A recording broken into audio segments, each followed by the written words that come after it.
మన ఈ మధ్య డాన్స్ చేశారు పండక్కి మినిస్టర్ గారు సంబరాలు రాంబాబు రాంబాబు మా గారు. రాంబాబు ఇంకా రాంబాబు వాసుదేవన్ గారు పిలుస్తున్నా రావయ్య బాబు నువ్వు బయట ఏం చేస్తున్నావు నువ్వు రా అక్కడ హాఫ్ అన్ అవర్ ఆయనకి 100 పనులు ఉంటాయి. ఏదైనా హాఫ్ అన్ అవర్ ప్రోగ్రామ్ లో ఏమో ఉన్నారు. గంట అరగంట ఏమో మనకు తెలియదు అయ్యి మన వ్యవహారం వేరు ఆయనది వేరు.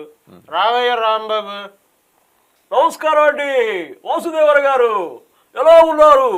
బ్రహ్మాండంగా బ్రహ్మాండంగా ఉన్నారు అనేది మీ చిరునవ్వులోనే తెలిసిపోతుందని ఈ సందర్భంగా మనవి చేస్తున్నా.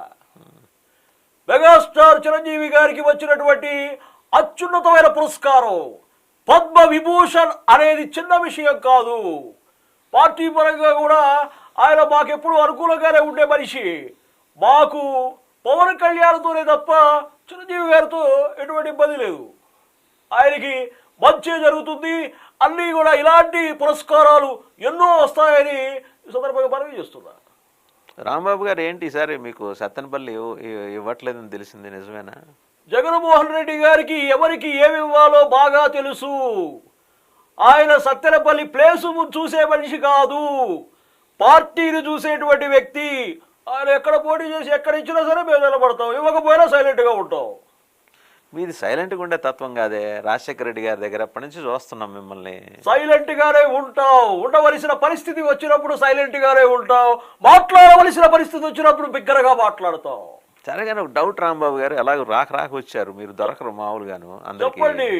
ఇప్పుడు స్పెసిఫిక్గా మీకు ఏమైనా మార్నింగ్ షెడ్యూల్స్ ఇస్తారా సజ్జల రామకృష్ణారెడ్డి గారు? ఇట్లాగా ఏది ఇలాగా ఈ స్లాట్లో మీరు ఈ బూతులు మాట్లాడండి, ఈ బూతులు మాట్లాడండి, అట్లా మీకు కొడాలి నానికి అవేమీ లేదు. అలా ఎందుకు అనుకుంటారు మీరు? అటువంటిది ఏమీ లేదు. కాకపోతే అలా అలా వస్తుంది టైం, అంతే తప్ప వారు ప్రత్యేకంగా ఇచ్చేది కాదు. దయచేసి మీరు మమ్మల్ని వేరే రకంగా ప్రశ్నలు మేము చిరంజీవి గారికి అభినందనలు చెబుదామని వస్తే మీరు టైమింగ్ గురించి వీటి గురించి మాట్లాడుతున్నారే. మరి దొరకరు కదా, మీరు వీడప్పుడు ఆముదం రాసుకుని తిరుగుతుంటారు కదా. దొరకకపోయినా సరే నేను అభిమానంగా వచ్చారు, అంతకు మించి నన్ను అడగొద్దు అని సందర్భంగా మనవి చేస్తున్నా.